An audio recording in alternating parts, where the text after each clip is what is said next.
Hi everyone, welcome back to my channel. Today we're going to be going through my entire AMCAS application.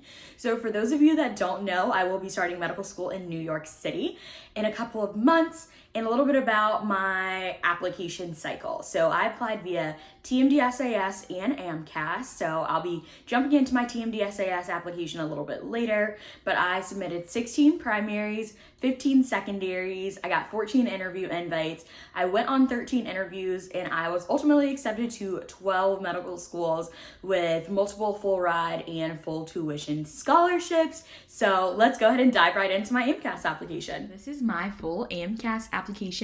This is a PDF document that I downloaded after I was verified. So you can see that I submitted on the first day. So the first day of the 2021-2022 application cycle was the 27th. It usually opens about 9:30 a.m. So submitted very, very early, and I was verified the very next day. This first page is a lot of just like demographic information. So that is pretty self-explanatory.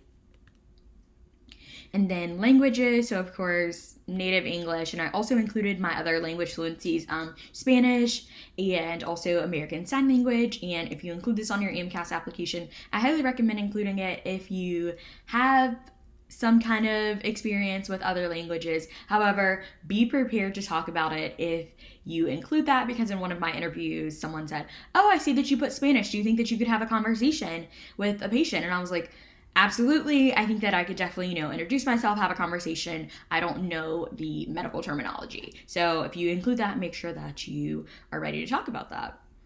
Once again, just a little bit more demographic information. I personally decided not to write a disadvantaged statement, which you can see here. And yeah, just more information about my family, blah, blah, blah. Didn't have any issues at school, academic dishonesty, anything like that. So also good. Now we are going to jump into my coursework. So we can see that I came in with a lot of AP and dual credit courses. I actually came in with 66 credits, so that was a lot. So literally this entire page is coursework that I did prior to college. If you're just starting and you're wondering, should I take my AP credit or should I retake those? I will say that it limited my school list a little bit. There are a couple of schools that do not accept AP credits, and also my school gives us AP credit for chemistry and things like that if we have a 3 on the exam. And so I think I applied to Harvard, submitted my primary there, but then I did not submit my secondary there because you had to have a 4 or 5 on the AP exams to take those. And for me personally, that wasn't worth it to retake the courses. So if you're thinking about retaking the class, it could be beneficial if you don't want to limit yourself with the schools you can apply to. So once again, all of these courses at the top all are AP credits, and this is the first class that I took actually as a college student at undergrad, which I took at Clemson University. Just a couple of things that I want to highlight. I wanted to highlight that young adult literature, that was super fun. That was actually an honors seminar course, so highly recommend that you kind of take classes that are fun for you. Don't just stick to your major classes and your pre-med coursework. If there's anything that you want to take that's interesting, definitely do that. Also, I wanted to hop back here. Also, make sure that you get someone to read over your application. So if you look right here, I actually put my physics class as psych. I don't even know what happened here. I prior to my application, I went through it, but typos happen, and AMCAS will not let you change this. They're your mistake, oh sorry. But none of my schools had an issue with it, so try not to make any mistakes, but also know if it happens, it's not the end of the world. So jumping back to this page, already went over that. Clinical applications in medical practice, super unique course that my school had. So it was essentially a 3-hour class once a week where we had 2 physicians come in and talk to us, and then we got to shadow at a hospital that was 45 minutes away. So I was able to shadow a lot of different things like interventional radiology and pediatrics and surgery, lots of different things. So that was really awesome that I was able to do that and also get course credit for it, and also just hear from a lot of different physicians. We had physicians that were MDs, DOs, moms, business owners, all that good jazz. So really just learned a little bit more about how I could envision my career as a physician.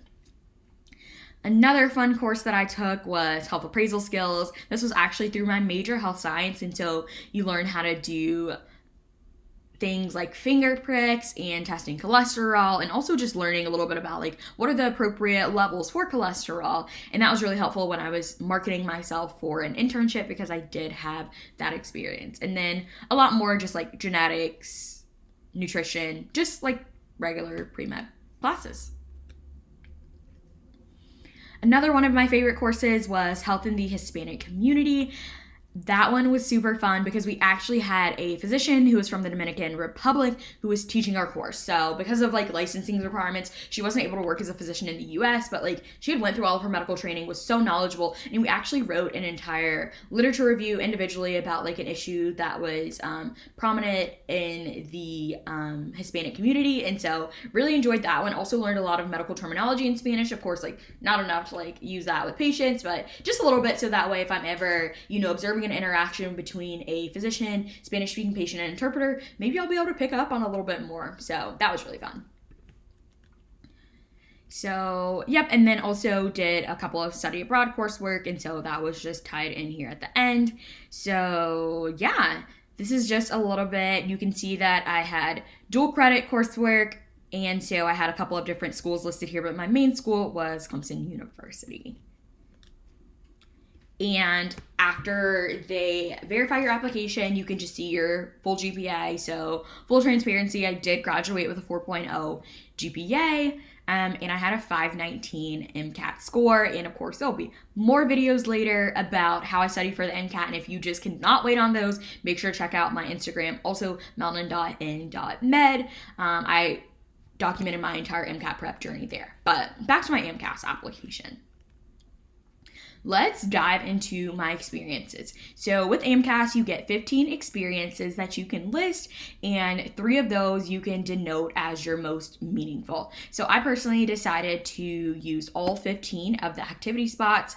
My first one, and they just automatically do them with most recent to like far behind, that kind of thing. So my most recent was my paid employment. I was a student intern at a family medicine practice. So I actually was able to start this at the height of the pandemic, so August 2020. So I got a lot of hands-on experience.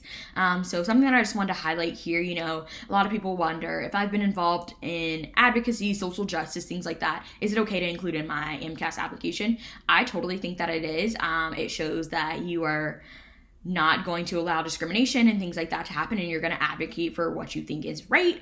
And so I talked about a little bit of that, just addressing skepticism, because there's a lot of mistrust by Black Americans with the healthcare system, because if you think like the Tuskegee syphilis, things like that, like valid reasons. And so I was able to develop a vaccine outreach program working with a predominantly African-American church.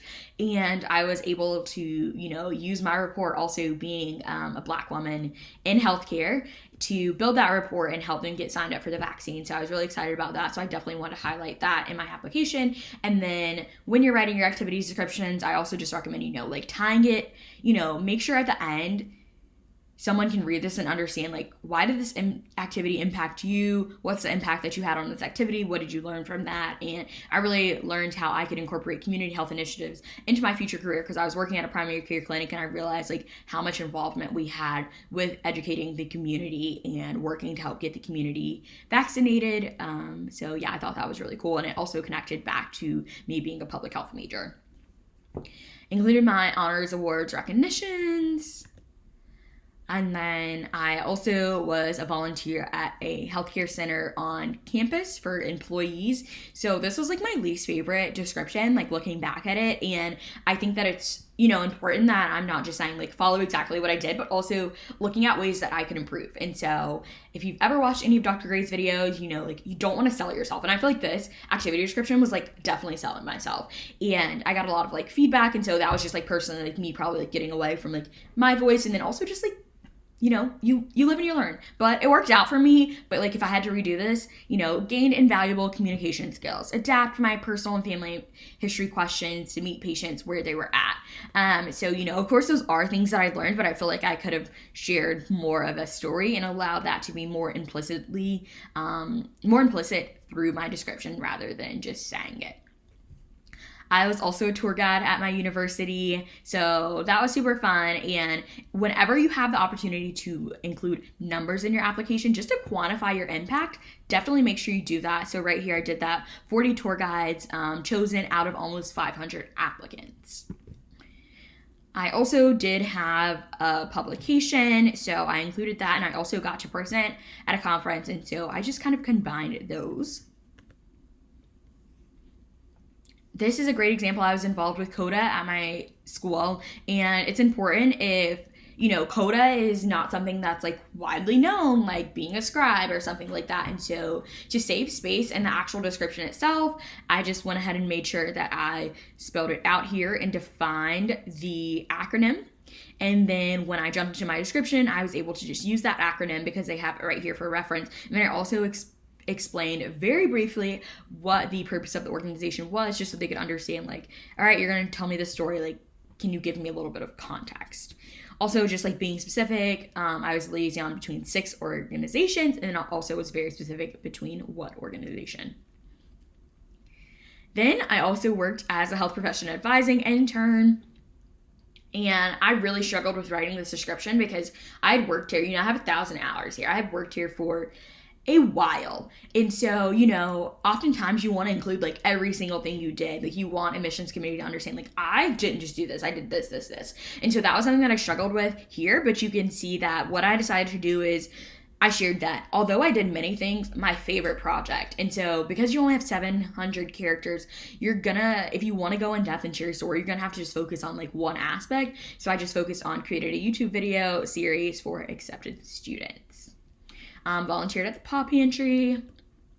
And then we get to my hobby here. I love couponing. Growing up, I was like really interested in extreme couponing, and so I still want to be an extreme couponer someday. And so, a lot of people will ask, like, should I just put like 0 hours for like a hobby that I've done for forever? It's totally fine. Or you can also try to estimate it. And so that's what I did. Since I started couponing in college, I was able to say, like, I went about so many Saturdays. It usually took me like an hour to figure out my game plan, and then like an hour when I was actually couponing. And so that's how I was able to develop my hours. But yeah, super fun.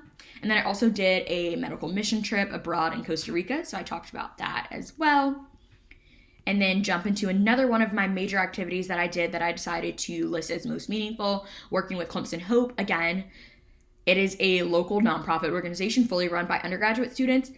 Nobody knows what that is, probably if they don't live in like Clemson or upstate South Carolina. So I made sure to explain what that was. So ADCOMs, people who were reading my application, understood that. Once again, utilizing numbers, I was able to do a mentoring program for 229 mentoring pairs. And then we also did an Adopt a Classroom event where we provide Christmas gifts to 1,500 elementary students. When I was writing my most meaningfuls, I kind of decided to like focus on one thing in the activity description and then share a story in the most meaningful remarks. I just thought that was better just to kind of like include more things. But if you have like a really long story, you can kind of like combine these and write them in a way that they flow very well. Shadowing, I only had 52 hours of shadowing. A lot of that was from that clinical applications course that I had. I personally just decided to list where I shadowed and the specialties, and then I shared one specific experience. And of course, for the contact name, I put just that physician that I listed here. Earlier, I mentioned that I did do some research. I had a publication from that. And so this is actually where I talked about what I did for my research. And when I'm reading activities descriptions for research, you got to get to the nitty gritty, like what exactly did you do? But I want to understand, like, what did you learn from that research? Like, what were the ultimate like results? What are the implications of those results? And so that's kind of what I got to here. Since this was my very first research project, I actually did it while I was in high school and continued this summer before undergrad. So since it was after I graduated high school, I decided to include that here. Also because it was research and I had a publication, I thought that was something that medical schools should know. And so really it's just important to see, like, what did you gain from this research? And so I actually was working with the basically understanding like antibiotic resistance in agricultural production. And so I went into this research like not interested at all. Like my school basically was like, all right, this is what you're doing for the summer. But I really understood, the impact of, antibiotic resistance in animals, like the chicken, and then we go to eat that and how that can affect humans. And then also just understanding more about antibiotic resistance in humans and like why you should not give people antibiotics for viruses and things like that. So thought that was super cool. And so I just made sure to explain like what I learned from my research. This one was also one of my most meaningful. I worked a leadership summer program. So we had a camp that was like at a traditional campsite, and then a conference that was at my university. And this one was really one where I talked about what I learned. So like I made a mistake as a counselor, like trying to be too hard on my kids and focus on like what I wanted. So I had to learn how to compromise. So, if you've learned things from difficult situations, like where you were in the wrong, that shows a lot of growth. So that is something that I decided to share here. And then my very last one, Chick-fil-A, that was like pretty much what I did since I was 16. So just shared like another story where I realized like I was not able to handle a situation because I literally just started. And so I just, decided to let my manager take care of that. So that's just realizing that I do have limits and allowing other people to step in when needed.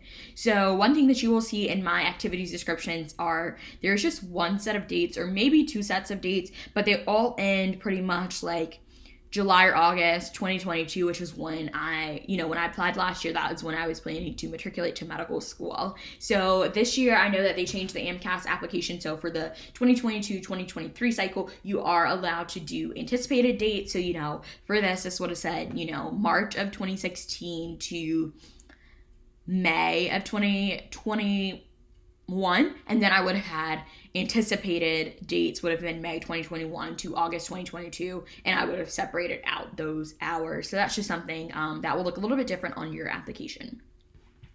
All right, now like my literal favorite part of the application, the personal statement. I did not love the personal statement when I was writing it, but it has been so fun just to, be a couple of months away from starting medical school and be able to look back at this and reflect on my journey and what has happened. So this is my personal statement. I'm not going to read it, but there's just a couple of things like that I wanted to highlight. So I really just like dived into like what was my initial experience with medicine, and then this, most people think it's a rhetorical question, but like it's a legit question. Like I'm like 6-7 years old, and my dad has diabetes, and my sister now is diagnosed with diabetes, and so I'm like when does this happen to me? I don't really understand the mechanism, and that like it doesn't happen to everyone. So that was a really important question that like stuck with me for a long time. So I decided to include that in my personal statement. And then just showing like a little bit of initiative here. So I actually decided to explore diabetes through a personal project, wrote a book, of course, like not published, but it was for a project and took a lot of time and energy, like got it edited, everything like that. And so I thought it was really important to my why medicine journey. So I decided to include that. And then jumping into my clinical experience, because I think, like that's really how I figured out that I wanted to be a physician, was being in the hospital, being in clinics, and actually seeing how physicians and other members of the healthcare team work together. So I think a common theme through my application, which you don't have to have a theme, but I think, if you're interested in something or passionate about something, a theme will just kind of appear. So I was a health science major with a concentration in health promotion and behavior. So public health is super important to me. I've done public health research, and you could see that through my primary application. And so that's something that I talked about here, just understanding health education, volunteering or shadowing at a free clinic, and then, having a takeaway at the end. So experiencing and watching this patient interaction with a Spanish speaking patient and then a resident that didn't speak Spanish. This experience solidified my commitment to medicine. I left the free clinic with many takeaways: how patients can be fearful even with well-intentioned doctors treating them, how language and culture impact healthcare experiences, and how every patient should receive quality and culturally competent care. And so once again, not blaming the physician at all, because like it's a healthcare system issue, because there should have been an interpreter present. And so that's just kind of how that happened. And then another instance when I was shadowing overnight in an emergency department, and that was when essentially like I saw a code be ran for the first time in my life. I was not expecting that at all, and I realized like there's literally nothing that I could do. And as I saw, like kind of the physician leading everything, I was like, I want to be the physician making those decisions, leading the team, having that autonomy, in that breadth and depth of knowledge. And so that was really my specifically, other parts of my personal statement are, why are you interested in medicine in general, healthcare in general, working with patients? But this was the paragraph that was really like, why specifically physician versus all of the other careers that you can have in healthcare. And I think that's something that you definitely want to highlight in your personal statement. And then my conclusion, once again, criticizing myself. Actually got this recommendation from someone that I trusted and turned out to not be that good. But this, like, I've learned humility, Spanish conversational skills, and the importance of developing cultural competence. Like, yes, that is all things that you see in my personal statement. So I wasn't like making that up. It related to earlier paragraphs, but like that was implicitly shared earlier. Like I didn't need to say that. That was more of like a selling myself. So like literally could have chopped that out and like just had a stronger conclusion in my opinion. But once again, it worked out. So this is just who I got to write my letters of recommendation. I ended up getting one physician. That was a physician that I'd worked with during the COVID-19 pandemic. 2 science letters of recommendation, 1 non-science letter of recommendation. And I got, why am I blanking?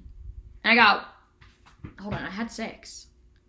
I think I had 2 people that knew me personally. So I had the person that was my boss, also / mentor when I worked the summer program. And when I figure out who the other person is, I cannot believe I'm literally blanking on this. But yeah, whenever I figure that out, I'll make sure to make a note and let you guys know who my other recommender was.